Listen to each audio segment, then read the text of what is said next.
Assalamualaikum warahmatullahi wabarakatuh. Waalaikumsalam warahmatullahi wabarakatuh. Oke, selamat pagi anak-anakku. Pagi. Lemas sekali. Ulang lagi. Semangat pagi. Pagi, pagi, pagi. Luar biasa. Semangat. Allahu Akbar.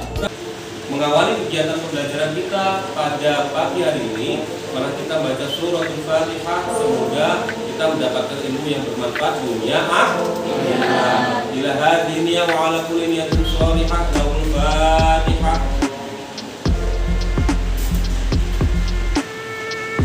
Tepuk semangat. Semangat. Luar biasa, alhamdulillah semuanya dalam keadaan baik, sehat. Asrul baru Mundaulai. Sehat Asrul? Barik li Fahman. Fauza Ainun Mardiyah. Yahya Ayasi. Bina Nisfatul Jannah.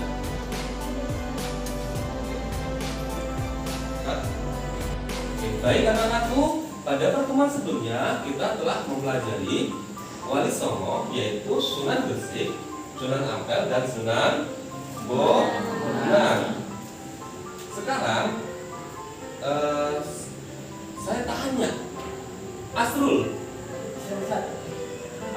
coba kamu jelaskan Sunan Gresik itu yang seperti apa strategi dakwahnya, dimakamkan di mana coba? Untuk Sunan Gresik namanya, nama aslinya itu Maulana Malik Ibrahim. Dia mengajarkannya melalui bercocok tanam dengan masyarakatnya, mulai dari pengobatan dan membangun pesantren. Oke, luar biasa. Tepuk tangan untuk Asrul. Untuk yang kedua yaitu Sunan Ampel. Coba kamu jelaskan Sunan Ampel seperti apa? Ampel dimakamkan di Surabaya di Desa Ampel. Tujuannya itu mendirikan pesantren. Oke, lebih tepatnya adalah strategi dakwahnya mendirikan pesantren. Dan banyak sekali murid dari Sunan Ampel yang kemudian menjadi wali. Seperti halnya siapa? Sunan Bonang, ini putra sekaligus murid Sunan Derajat dan sebagainya, banyak sekali. Oke, kita lanjutkan. Vina, ya, Sunan Bonang, apa yang kamu ketahui tentang Sunan Bonang? Ustaz, dia dimakamkan di Tuban, Jawa Timur. Dia itu berdakwahnya melalui jalur kesenian. Oke, luar biasa, tepuk tangan untuk Nah, beliau bertiga merupakan penyebar Islam yang sangat luar biasa. Sunan Gresik, Sunan Ampel, dan Sunan Bonang. Pada materi kali ini kita akan membahas tentang Sunan Wali Songo berikutnya, yaitu Sunan Kalijaga, kemudian Sunan Derajat, dan Sunan Giri. Siapa tadi nak? Sunan Kalijaga, Sunan Derajat, dan Sunan Giri. Oke. Anak-anakku, tujuan pembelajaran kita pada kesempatan kali ini adalah yang pertama untuk aspek kognitifnya, menganalisis biografi Wali Songo, kan menguraikan itu menjelaskan. Kemudian yang kedua adalah menyajikan peta konsep. Jadi nanti di akhir pembelajaran akan ada peta konsep di samping ujian satu. Adapun kegiatan kita pada kesempatan kali ini adalah pertama nanti saya bentuk kelompok belajar. Kelompok pertama, kelompok kedua, kelompok ketiga. Kemudian tiap kelompok akan mengamati kasus yang akan diangkat. Nanti akan ada video. Kemudian setelah itu adalah kalian dari kasus tersebut kalian mengumpulkan data untuk menyelesaikan kasus tersebut. Kemudian mendiskusikannya, membuat PPT tentang hasil diskusi kelompok dan mengkomunikasinya di depan kelas serta tanya jawab antara yang presentasi dengan yang tidak presentasi. Oke, baik anak-anakku, perhatikan tayangan berikut.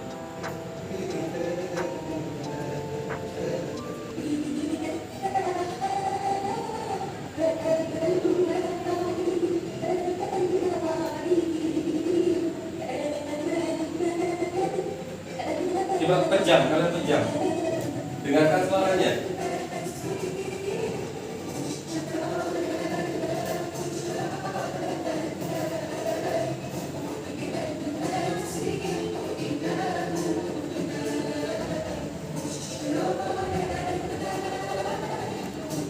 Oke, sudah coba sambil dilihat tayangannya apa terjemahannya.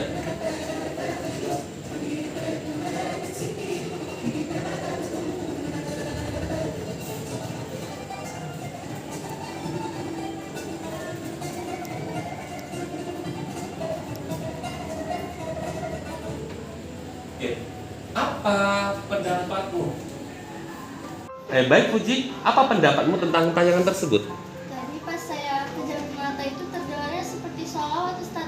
Nah pas buka mata, kok videonya malah tulisan terjemahnya kayak gitu, malah terpuji Kristus gitu. Oke, jadi seperti ketika pejamkan mata seperti mendengarkan sholat. Wah, ketika membuka mata melihat terjemahannya kok seperti ritual ibadah agama lah. Coba Nisa, Ya, apa pendapatmu? menurut saya itu adalah video orang Arab yang sedang melakukan ritual ibadah. Ya, ritual ibadah mereka seperti itu. Dekat dulu. Nisa, bagaimana pendapatnya? Ya, menurut saya video tersebut adalah video orang Arab sedang melakukan ritual ibadah mereka, Ustaz. Terus kemudian? Tapi ritual ibadahnya itu terdengarnya seperti salawat kepada nabinya umat Islam. Oke. Kalau menurutmu bagaimana?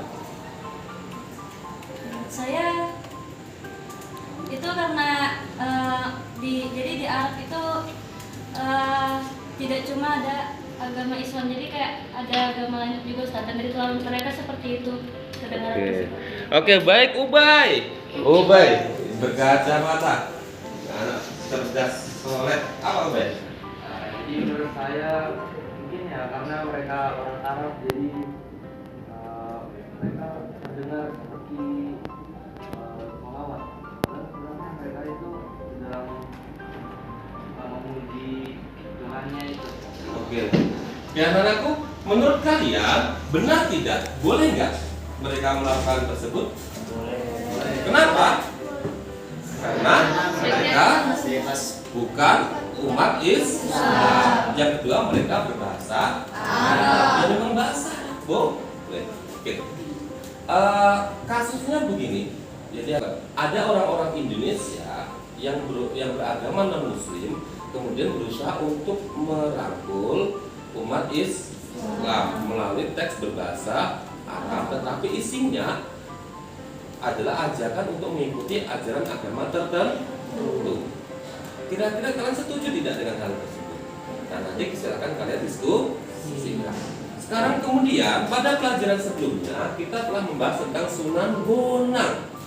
Sunan Bonang. Ingat, masyarakat Indonesia saat itu suka sekali nembang, terutama Jawa. Nembang itu adalah kalau orang Arab syair atau bernyanyi.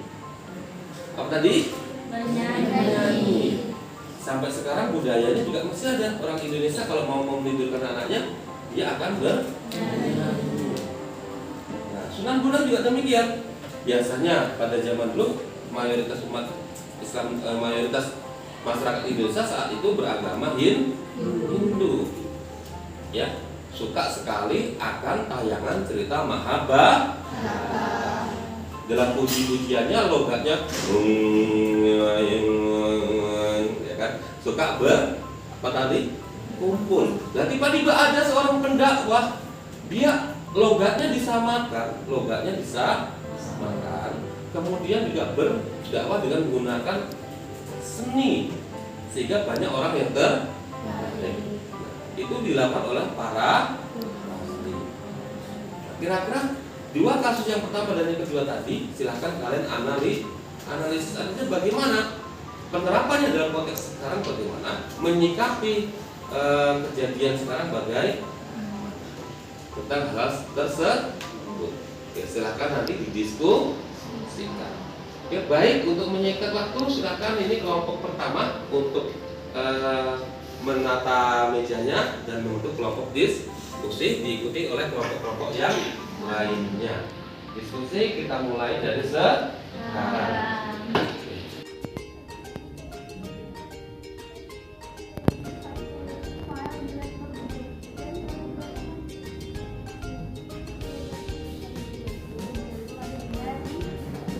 Tahun 1450 terus meninggalnya di Kadilangu, Demak tahun 1513. Terus anaknya Sunan Kalijaga itu ada 3, namanya Sunan Muria, Dewi Sofia, dan Dewi Rakani.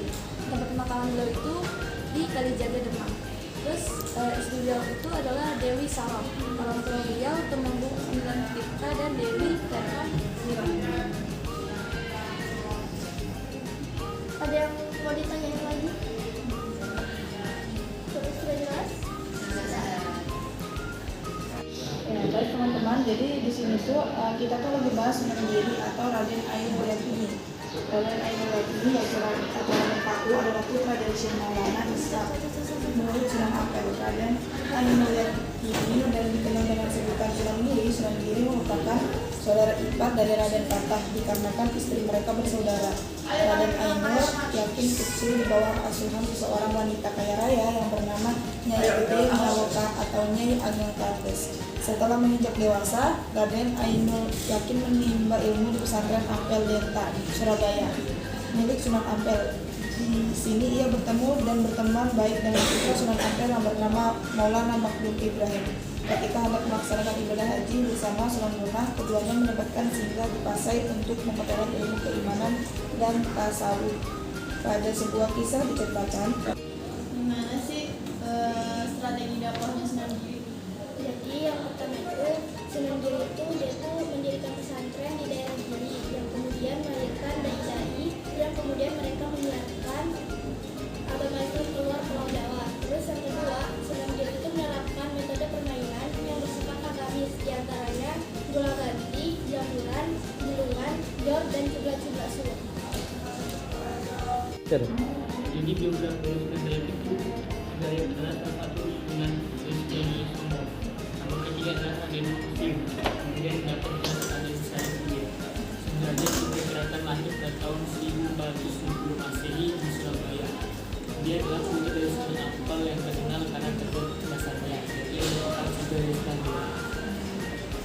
Alhamdulillah anak-anakku, diskusi kita telah selesai dilaksanakan. Sekarang saatnya masing-masing kelompok untuk mempresentasikan hasil dari diskusinya masing-masing. Kita mulai dari kelompok pertama yang membahas tentang Sunan Kalijogo. Tepuk tangan untuk kelompok pertama. Silakan kelompok pertama ini, kemudian ke apa yang presentasi. Silakan.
dan strategi.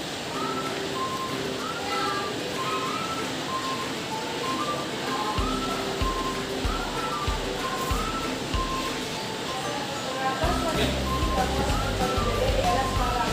Yang pertama, melakukan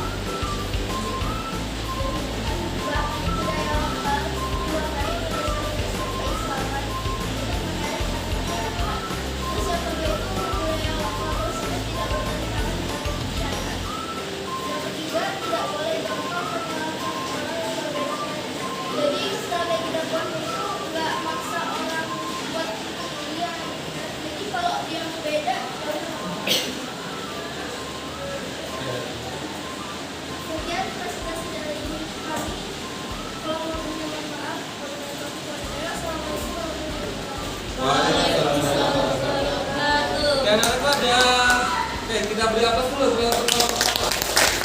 Oke, sebelumnya silahkan kelompok yang lain menanggapi presentasi dari kelompok pertama tentang Sunan Kalijogo. Saya ingin bertanya, kok bisa wayang menjadi sarana dakwah Islam?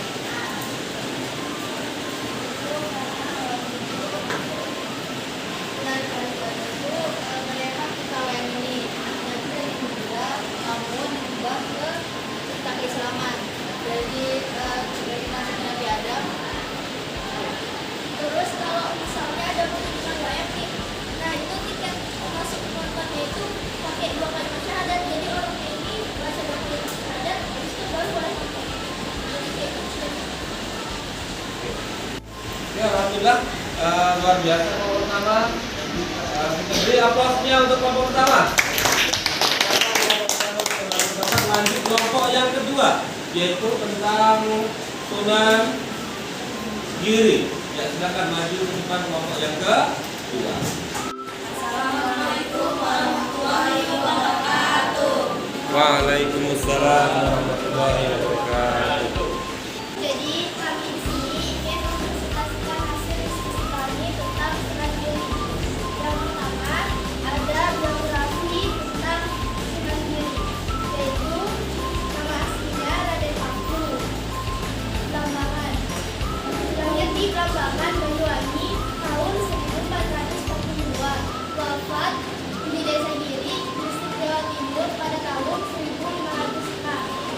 Oke, jadi kesimpulannya yaitu selain wali Sunan Giri, selain wali juga sebagai raja kecil di Giri Kedaton. Atas dasarnya, sebagian besar wilayah Indonesia Timur seperti NTB, Maluku, dan Sulawesi mengalami kesuksesan yang luar biasa dalam proses islamisasi. Adapun lawannya dengan cara damai dengan mengiring urusan Islam. Sekian presentasi dari kami. Jika ada salah kata, maafkan. Assalamualaikum warahmatullahi wabarakatuh. Waalaikumsalam warahmatullahi wabarakatuh. Oke, luar biasa, tepuk tangan untuk kelompok kedua. Assalamualaikum warahmatullahi wabarakatuh. Waalaikumsalam warahmatullahi wabarakatuh. Jadi dirinya kami di sini untuk menjelaskan tentang biografi Sunan Derajat atau Raden Qasim Syarifuddin.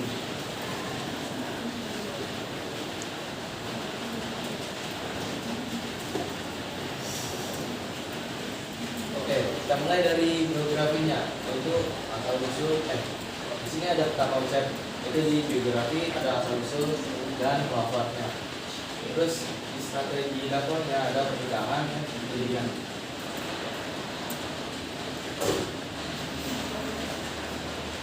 Di sini Sunan Derajat adalah salah satu sunan dari 9 sunan Wali Songo. Nama kecilnya adalah Raden Qasim. Kemudian mendapat gelar Raden Syarifuddin. Sunan Derajat diperkirakan lahir pada tahun 1470 Masehi di Surabaya. Dia adalah putra dari Sunan Ampel yang terkenal karena kecerdasannya. Dan ia merupakan saudara dari Sunan Bonang. Strategi dakwahnya gerakan gamelan. Setelah menguasai ajaran Islam, ia menyebarkan agama Islam di desa Derajat sebagai tanah pendidikan di Kecamatan Paciran. Di sana ia mendirikan pesantren dalam Dewur. Tempat ini diberikan oleh baik. Terima kasih atas perhatiannya. Ada Ada pertanyaan? Saya mau nanya, tadi tanah perdikan itu apa ya? Tanah perdikan itu adalah tanah bebas pajak yang diberikan oleh raja kepada para warganya. Ya. Baik, ada pertanyaan lagi? Baik, jika tidak ada pertanyaan, akan kami tutup. Terima kasih. Assalamualaikum warahmatullahi wabarakatuh. Waalaikumsalam. Oke, tepuk tangan untuk kelompok yang ketiga.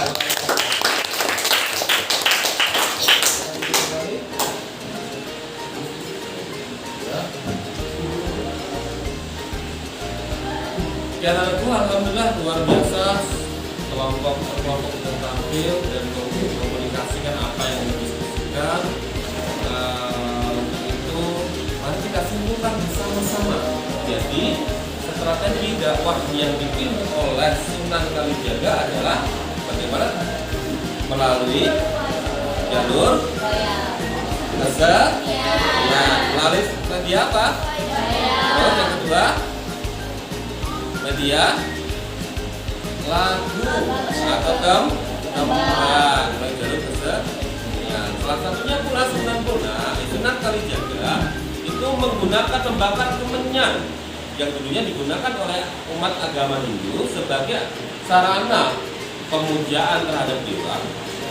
Pada masa Sunan Kalijaga digunakan, akan tetapi bukan untuk pemujaan kepada dewa, tapi untuk pengharum ruangan, sehingga umat agama Hindu saat itu tidak asing dengan hal tersebut sehingga tertarik masuk Islam.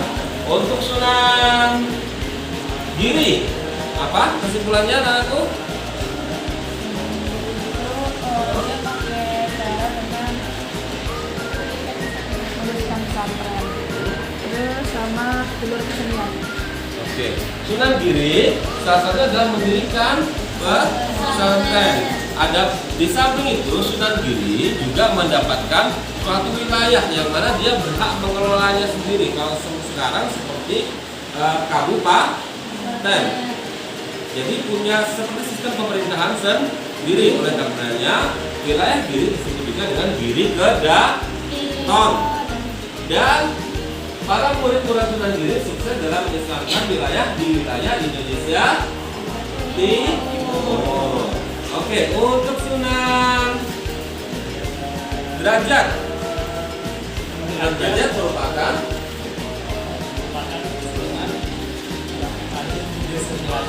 yaitu dakwahnya bisa lewat seni atau sani lalu sembah, dan dia juga bikin pendidikan yang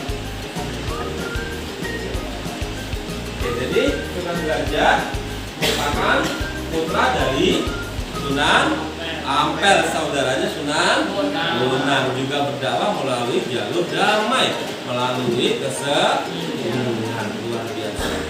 Jadi kalau kita untuk menjawab masalah yang kita bahas pertama tadi videonya sampaikan bahwasanya ada orang yang menggunakan bahasa Arab tapi membaca apa tadi?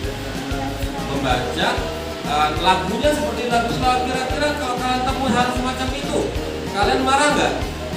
Tidak. Kenapa? Ya, kenapa? Karena ya memang bahasanya bahasa Arab. Ya memang dia menggunakan agama dan keyakinannya masing-masing. Tidak perlu kita marah. Terus kalau kita terapkan strategi para wali pada zaman dahulu ke era sekarang, berarti bagaimana? Dalam menyebarkan ajaran Islam harus dengan cara yang damai, anti kekerasan. Dicontohkan Sunan Kalijaga tidak mengharamkan, tidak membid'ahkan, tidak mengkafirkan orang lain, tapi bahkan menggunakan ajaran, menggunakan budaya yang dilakukan masyarakat setempat. Dalam hal itu adalah cerita Mahabharata dirubah menjadi nilai-nilai keislaman. Dewa-dewa yang tadinya Tuhan dinasabkan ke Nabi Adam, sehingga apa? Dewa-dewa tadi berubah menjadi manusia. Apalagi membakar kemenyan dengan niat pengharum ruangan. Sama dengan dulu di Indonesia, kalau mau membangun jembatan biasanya menggunakan tumbal, sapinya dipotong untuk penunggu sungai, sekarang bagaimana? Tetap potong sapi, tapi dihidangkan kepada manusia dengan akad sedekah. Oke, itu mungkin kesimpulan pembelajaran kita pada kali ini. Untuk mengetahui hasil pembelajaran kita, maka silahkan kita anakku mengklik link ujian melalui link gg.gg garis miring saya suka SKI 12. Alhamdulillah semua telah mengerjakan uji kompetensi dasar tentang materi kita pada kesempatan kali ini, dan hasilnya alhamdulillah luar biasa, baik-baik semuanya. Tetap semangat. Pertemuan berikutnya kita akan membahas tentang wajib sunnah kudus dan sunnah mulia. Tolong dipelajari di rumah dengan sebaik-baiknya. Menutup pembelajaran kita pada pagi hari ini, marilah kita baca doa kafaratul majlis bersama-sama. Subhanakallahumma bihamdika asyhadu an la ilaha illa anta astaghfiruka wa atubu ilaik. Semoga semuanya mendapatkan ilmu yang bermanfaat dunia dan akhirat. Wassalamualaikum warahmatullahi wabarakatuh. Waalaikumsalam warahmatullahi wabarakatuh. 3, 2, 1.